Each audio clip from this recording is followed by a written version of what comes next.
Hi, I'm Jennifer Hankey with Organic Baby University. We are on part 2 of our series of do-it-yourself recipes. I want to show everybody that anybody can make your own products. I have 2 children and run 3 businesses, so if I can do it, you can do it. Today we're going to make our own flax milk. We're getting the recipe from healthfulpursuit.com, and we're going to put a link to that site and that recipe at the bottom of this video. So anyway, we're going to get started.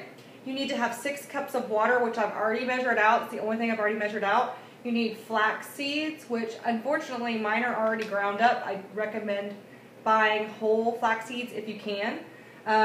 We have vanilla, and then we have dates. And I've actually bought the dates, and they come with pits, and I've already pitted the dates. And all of the measuring the water and the pitting the dates took me about 20 seconds.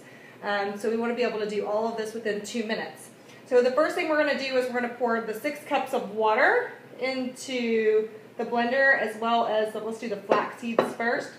So it's going to be a cup. We have a cup right here, and we're going to do a 1/4 of a cup here. And the reason I don't have all this pre-prepared is because I don't want you guys to have a misleading idea of how long it takes to actually do stuff. And when everything's pre-prepared, it seems like it happens a lot faster than it does.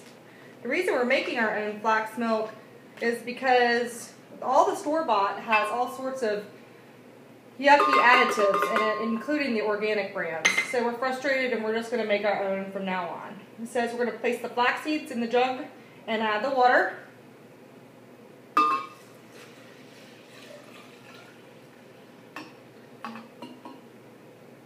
And then we're going to blend it on high. So we're blending it on high here for 1 minute. I lost the lid in my blender. That makes me a bit of a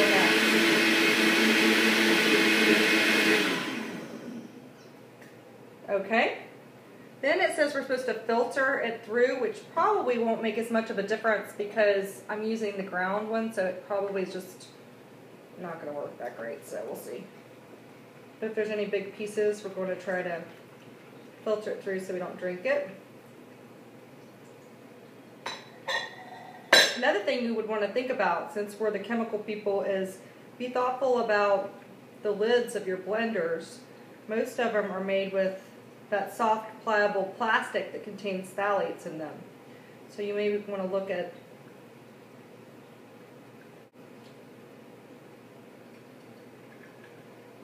So I'm having to help this along a little bit. I'm using a coffee filter. I assume you should probably use a cheesecloth. Somebody said to use pantyhose, but I don't know what pantyhose is made of, so I really didn't want to do this. This is a stainless steel filter, so this is probably going to take a little longer. In the future, I would recommend using Bob's Red Mill, the whole flax seeds, and grinding them as per the recipe says, adding them actually the whole ones with the water and then blending it. And then I wouldn't use a coffee filter, it took a long time. I would probably use a cheesecloth or a milk nut bag. I would not use pantyhose because I don't know what kind of chemicals are in pantyhose, but it kind of eliminates the purpose of what I'm trying to do, which is avoid chemicals. So anyway, so we have our milk now. So now what we're going to do is we're going to pour it back into the blender.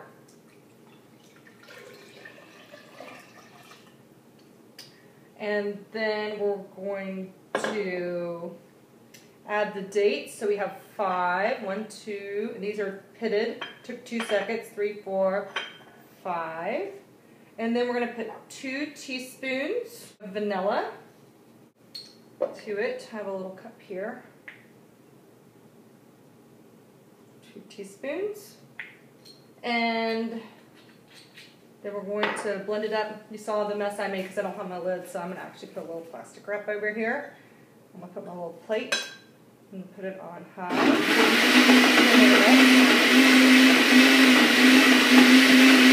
And this is the time that you wish you had a Vitamix because my blender didn't blend it quite as well as I would have liked. There's still some dates in there, but we are going to take a little filter here and filter it through here.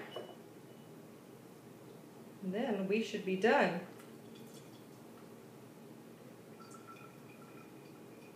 All in all, We have nothing but vanilla and dates and flax milk.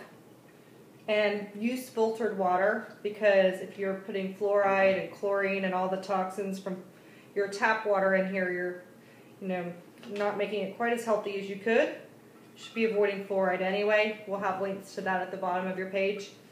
And we will come back when we're done with this. And that is it. We'll seal it with a sealable lid here. The lids do have PVC in the top of them, so make sure that your milk doesn't touch that. Or you can also purchase some plastic safe polypropylene lids that are ball replacements now that you can use. So this actually makes the perfect amount for a little ball jar here. And I think I probably could have done a better job. I have a suspicion I'll probably have to scoop some of the stuff that rises to the top a little later. But if any of you guys have better recipes or some ways to make this a little easier for me, I'm open to it. Please just put some comments at the bottom, or even post your own video. Send it to me and I'll attach it to this site, to this webpage. Thanks so much for joining me. It took about 4 minutes.